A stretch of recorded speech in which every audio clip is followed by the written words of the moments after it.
Well, Michael, hey, thank you so much for coming on and hanging out here for a little bit. Before we get going too fast here, what business do you own and where are you located? Yeah, so I own Anderson Lock and Safe in Phoenix, Arizona. I've been around since 1966, so like a lot of the locksmiths, kind of the bigger ones in each city, it seems like they've always been around a while. So there's definitely a lot of a credence being around. First of all, I just want to say thank you, PJ, for just giving a voice to this industry, because it's cool that there's a platform and there's an opportunity for people to learn from each other. I can't tell you how many people I've learned from just out of necessity. Absolutely. So now how many years have you owned Anderson Lock and Safe for? Yes, this is my 5th year, and I don't have any locksmithing experience. I still don't. I thought I would get better at it at some point. I guess everybody just has their own role. It's funny. We've done, like rankings on who's the best at picking locks, and I always end up, dead last.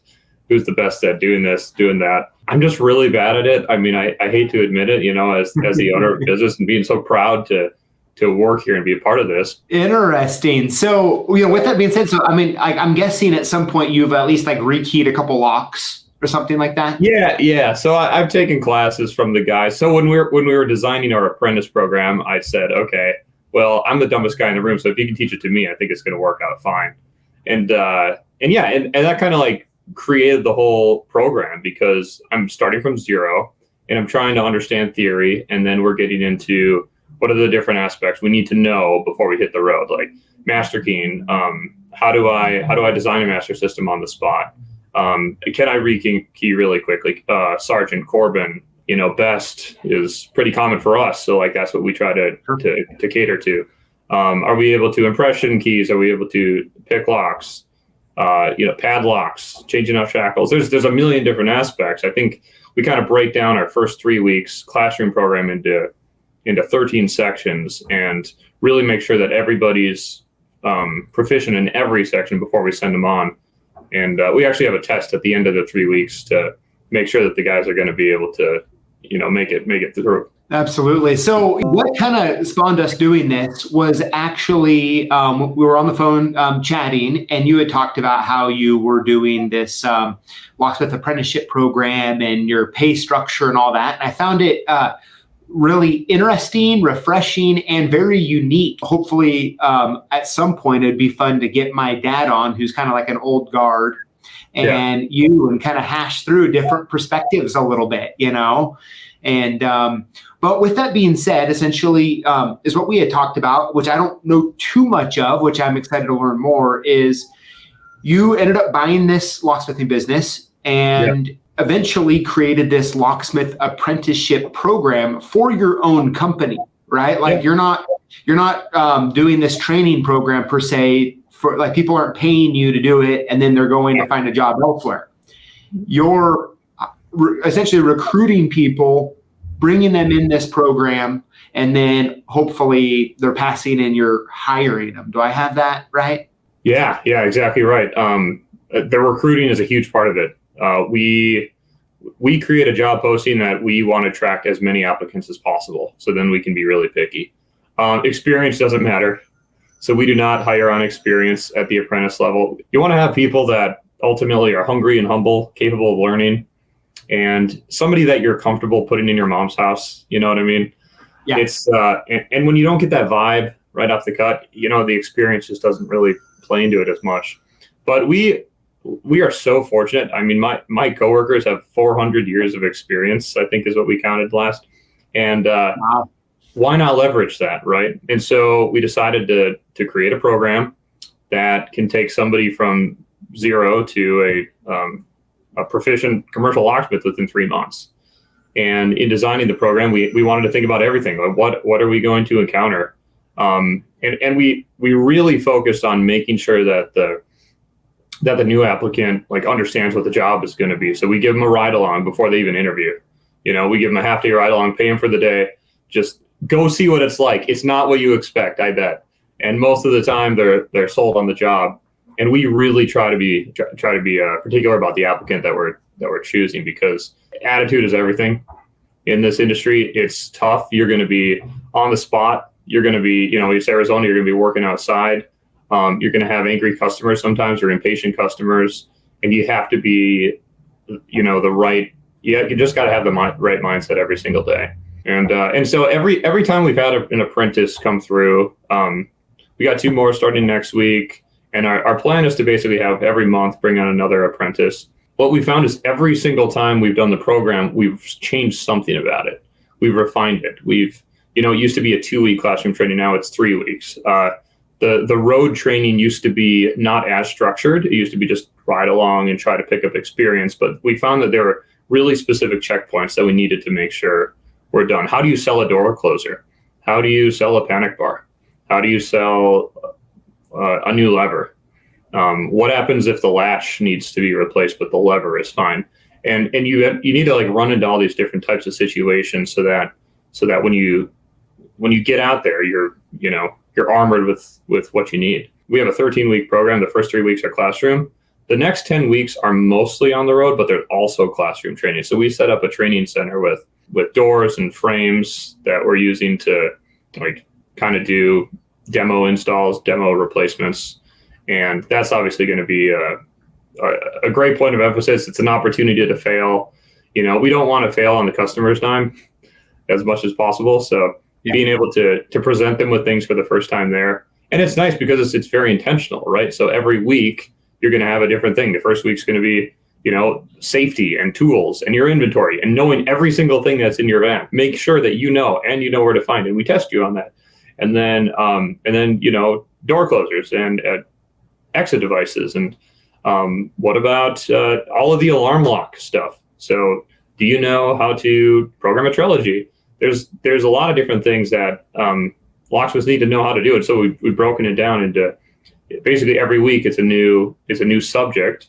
And you're still going to get a lot of time to go out on the road with your squad lead. We have different squads. But having that fundamental training so that, okay, I've run into this, I know how to approach this problem is something that you make sure that all the checkpoints are met. We had too many times where we would send a tech out for the first time on their own, and day one, they run into something that they haven't encountered. And, Jared, our operations manager, and I would look at each other like, they should know that. Why? How did we miss that? We somehow just didn't encounter that in the 12 weeks that they were out on the road. So anyways, making it more intentional was important to us. So, I mean, like, if I can just rewind here for a quick minute. So you're having a hard time finding locksmiths, right, to fill positions. And so you've decided you create this program.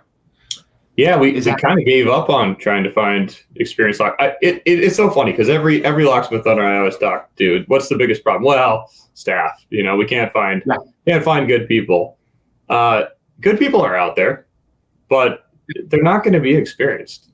There's not enough of them. And if you look at just demographically what's happening with the baby boomers moving out and retiring and nobody backfilling, there's going to be a gap in terms of labor. But you can't expect the experienced people to just be out there looking for jobs. All the really good locksmiths have outstanding careers already going on. They either own their own business or they work for a company that they're not going to leave.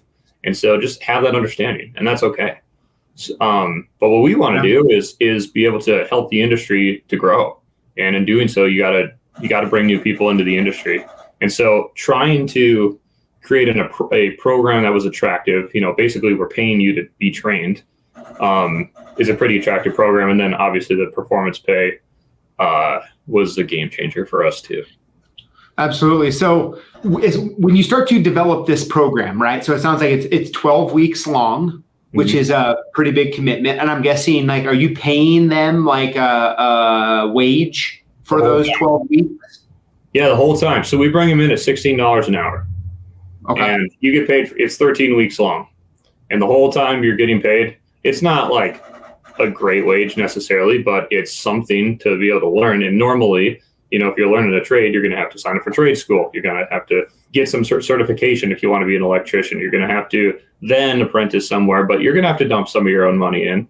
It's different here. We wanted to create something really attractive and find those good people that are going to take advantage of an offer where you get paid.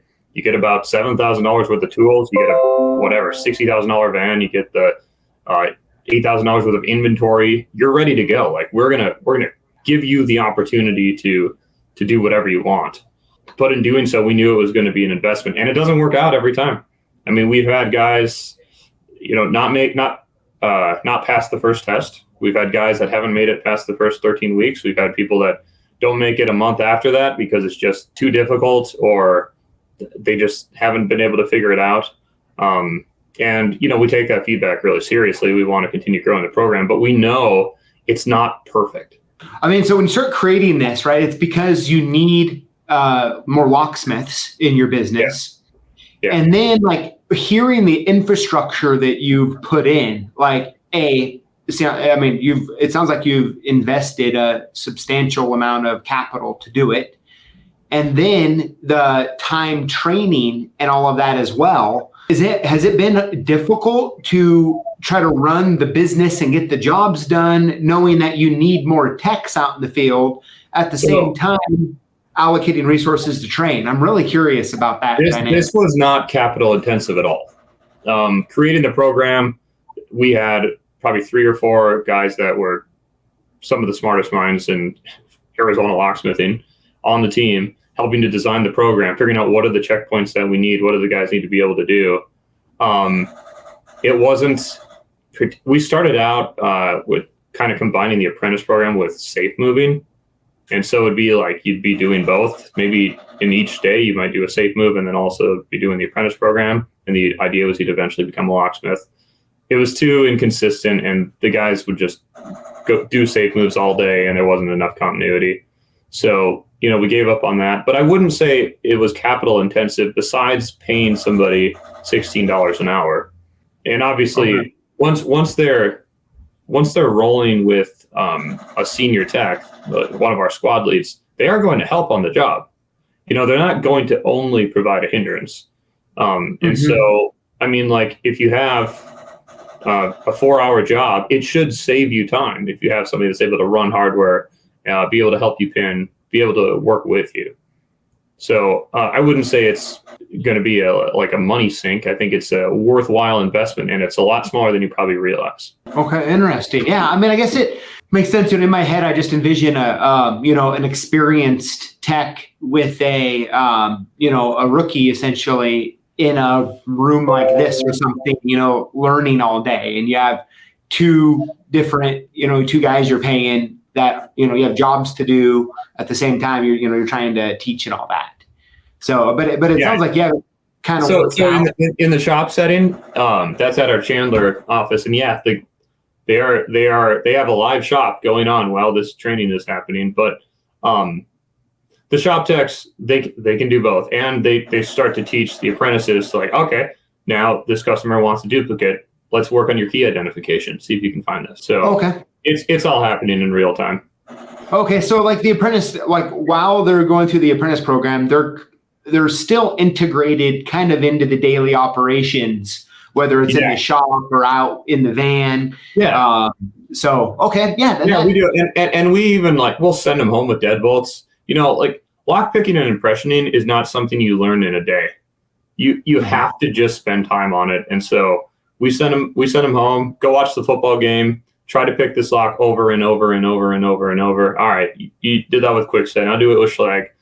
Do it over and over and over, and just kind of get the feel, because it's one of those. It's like a sport. You can't be good without a lot of practice.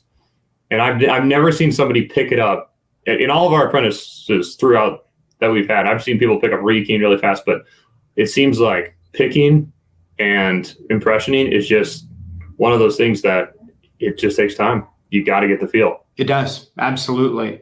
And so you get them through this apprentice program. And first of all, I want to talk about the results you've had with it. So from just putting an ad up, trying to find someone either experienced or someone, and just kind of integrating them into your company compared to now, like being very intentional about the training, I'm guessing you've seen like dramatic results compared to the former. Yeah, for sure. The biggest reason is because we're being selective. We probably get 150 applicants for every person that we'll bring in. Really? Yeah. So I would say, and we're also a volume caller. So what we do here, Heather's our recruiter, 2 to 5 minutes per applicant is all you're going to get. It's not going to be a long drawn out thing for this position. So if we're looking at, we are looking at attitude, we are looking at how you communicate, we are looking at why you want to do this. And if we don't get a good impression, within 2 minutes, it's probably just not the job for you. And we are investing so much that just to bring somebody in and take the time of, some of the decision makers around here, you don't want to just bring in anybody. And I mean that as respectfully as possible. I get it. Some people just aren't trained to interview well, but you can tell when somebody's got a good attitude and when they don't. Mm-hmm. And when you don't care about experience, that's all that matters. That's all you can bring to the table. You can't control anything else except, are you hungry? Are you humble? And can you learn? And if you can do those things, you're going to do great. You're going to be fantastic. And if you can't do those things, what are we trying to teach you? So if we can now transition a little bit into going from getting the apprentice program, you have that moving, you have people graduating from that. And the other part of our conversation we had previously was this different type of pay system. Yeah. And if you could kind of just walk us through, maybe just the base fundamentals of how it works, because it's different and it's unique, and I'm really excited to get this out there. Yeah. Pay is a taboo subject. It's one of those things that people don't like to talk about. It's kind of it's like that clash between the owner and the employee. The more the employee gets, the less the owner gets. The more the owner gets, the less the employee gets. That's kind of always been the thought. It's been in the making for several years. I would say about a year and a half ago, we had an employee quit, and he was doing fantastic. And it was really frustrating, but he wanted to get into another field because he just said, I don't think the ceiling is there for me. And it was just frustrating to hear that. Obviously, we want to be able to provide as many career opportunities as possible. And it was really disheartening. And I kind of went back to the drawing board and thought about it.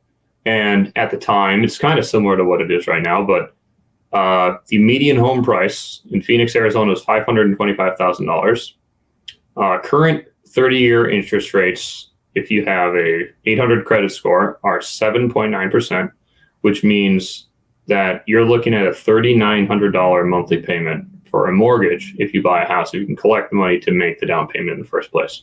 That is all I needed to see because, I was lucky. I got a $200,000 place, whatever. Me and my wife's first house was 2010, something like that. And my mortgage was $1,000 a month. I thought it was a lot at the time, but $3,800 a month, it's almost unattainable for people. And so I was listening to the struggle that's happening. Is there anything we can do? And so this wasn't really launched. This had nothing to do with our apprentice program. It had to do with how do we give guys more opportunity? And so there were a couple guys in particular on the team that I just approached. I said, I want to try something. I want to try a performance pay structure. You're not going to be paid hourly anymore. Let's try it out for a couple weeks and just see what you guys think. And so we did. We put them to work. We created the schedule, which is a percentage of the trip, service call, percentage of the labor, and a percentage of the profit on the parts. Seemed pretty straightforward. Just sent them off on their way to try it out. And within 1 week, we knew, whoa, did he really just get paid that much? Did we screw something up? And then the next week, like you're seeing records being broken. Like what in the world is happening? Is this bad? Did I just open Pandora's box? A month later, there's another guy that wants to join it. I said, okay, well, let's run the numbers and look at this back. And we're looking at the gross profit on the jobs, and they're actually making more profit than what they used to and what the other techs are. Okay, well, that's really interesting. Why is that? And the truth is they just changed their mindset. So like they went from going there to do whatever the job was to, hey, as long as I'm here, I will give you a complimentary inspection on any of your other doors. Are there any doors you want me to avoid? And that totally changes the conversation because now you can look, oh, that door closer needs to be replaced. Oh my gosh, have you seen this? It's impossible to open this handle. Do you notice your key doesn't really work in this lock? and being able to like find opportunities to show our expertise that we otherwise weren't, because we're just so freaking busy. We're on this job already thinking about the next job, you know? Yeah. And that hurts the customer experience. That hurts your tech experience. Your dispatcher is going to be constantly pushing guys that don't want to go anymore. And it becomes this horrible, horrible, horrible clash. Several people join the program. It's probably about half the locksmiths are on it. There are several that just chose not to be on it, and that's okay. I mean, I'm not going to force the guys that I have so much respect for and have so much experience to change the way that they get paid if they don't want to. I get it. But we brought performance pay into everything. I mean, we brought it into our CSRs, our customer service reps. They're on performance pay now, and the results are crazy. I mean, you just see, if you give somebody that has that personality the opportunity to go after a goal, they're going to go after it, and they're going to blow their own record away, and then they're going to blow it away again. But it's really cool. It changes the experience of the customers. It changes things for the tech. And it gives us, I just love the almost partnership mentality it creates for the owners and, you know, my coworkers, because it used to just be a time for money type of a thing. And there's no incentive for anything. There's no incentive to be faster for the customer.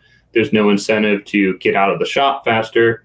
There's no incentive to consider anything besides the specific problem that the customer called about in the first place. Mm-hmm. And so it became just this fire that you couldn't put out. And it's really exciting. Obviously, we've had a lot of guys with varying levels of experience join it. Now it's a selling point for our apprentice program, because you can very, very quickly be on your way to a six-figure income if you're just capable of, you know, learning the trade. Yeah, you know, something, you know, as you're talking, what I've experienced a lot is, like, if there's like let's say a locksmithing crew of like 3 to 5 techs, let's say, yeah, or larger, there's usually 1 or 2 out of the 5 that are excellent. Mm-hmm. And when you look at what they're doing every day and how much they're billing and all of that, they're really in a lot of ways carrying the other people. And going to some sort of performance pay like that, it helps kind of raise the bar for everyone, right? The 1 or 2 guys with the 1 or 2 techs that are doing so much of the work, they're now like, hey, like, I feel like I'm being rewarded for this extra work that I'm doing. Oh, there is no resentment. I promise that. Yeah. Yep. And then at the same time, the ones that are, let's say, maybe underperforming a little bit, they're now have a motivation to be like, hey, like, if I want to make more money, like, I'm going to need to, you know, maybe hone some of my skills, maybe get a little pep in my step, you know, depending on what the problem is. Yeah, for sure. And to be fair, there is nobody here that's underperforming. That's on the road. There are guys that have had objections to the program, thinking that maybe it's unethical or that we're pushing sales too much or whatever the case may be. And you know, I listen and I respect that opinion, but at the same time, I haven't seen any of that at all. And our customer reviews are the best they've ever been.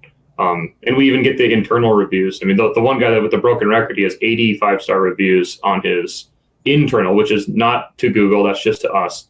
80 out of 80 are 5-star. That's not a coincidence. That's just, there's a reason that's happening. Obviously, he's building great rapport with our customers. Yeah, well, Michael, I think what you're doing is absolutely amazing. And I'm so thankful that you reached out and we've been able to talk about this, because I think it's, from my perspective, for most companies with service techs, it's like the right path to start moving down and getting really intentional about the fact, you know, something that I've talked a lot about is the fact that there is like really no straight path into this industry, right? Yeah. Like, you go around and you survey how people got into it, it's all sorts of different ways, right? Which means it's like you fully recognize that and are like, hey, we get that. We're going to build the experience and the infrastructure that we know that we need to be successful in our company. And that is on like a breath of fresh air, you know, so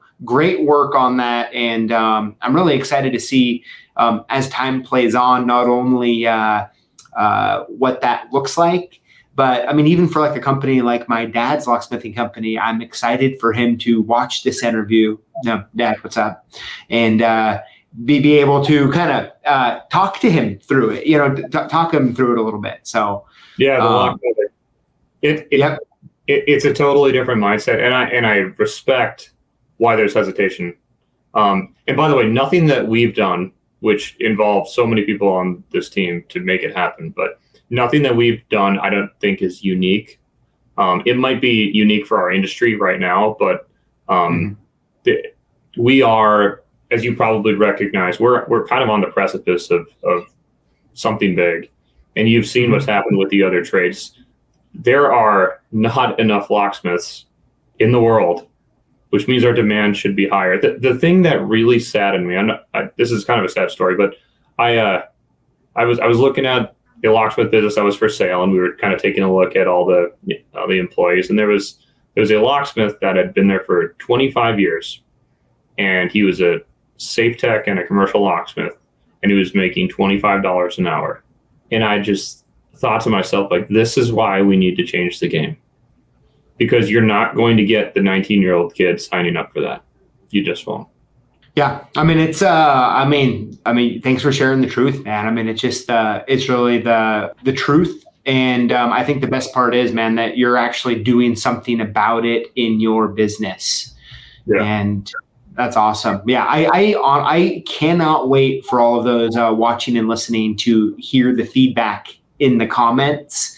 I'm really looking forward to it, because like, I feel like this is a wonderful step in the right direction. It's kind of like cutting past the fluff and getting right to the fact that like you've created your own way to recruit people who are like-minded and are going to want the same things out of their job and business, and at the same time set up a pay structure for them out in the field that really makes sense. So, well, appreciate it, and feel free to check out our job description. I mean, just Google us, Locksmith Apprentice. You'll find everything that it says. So, I mean, feel free to use that. And yeah, I mean, I know there's going to be different opinions on this, and that's okay. Progress is not going to be perfect, right? Yep. Completely agree. Well, Michael, it's been great chatting with you here for a little bit, and maybe we'll just leave it out there. Maybe in the future, after this gets released, we'll get you, me, and the Lockfather together here, and kind of is what would be fun. Actually, it was just to have him ask questions about how it, like his concerns and like how you've handled those through this type of structure. Yeah, no, I mean, it's a great point. I've had lots and lots and lots of questions from employees. I mean, obviously, it's a direction that we as a company decided to take, and it was pretty split. You know, it was like you got the house that split with Republicans and Democrats, and there were two different sides to this, and it was really hard for us to all be able to take it all, disagree, and commit with, this idea and be okay with the results and live with it. Well, thank you once again, and I'm sure we'll be in contact soon. I appreciate it. Hey, thanks for having me on. Appreciate it. Yeah, absolutely. Hey, congratulations. You've made it to the end of the video. You probably deserve a medal, maybe a plaque. But hey, I want to make sure that when you're commenting that you're including the hashtag Lockboss. When you do, you automatically get entered in to win one of 5 free prizes we're giving away each week here live on YouTube on Tuesdays at 4 p.m. We'll see you in the comments.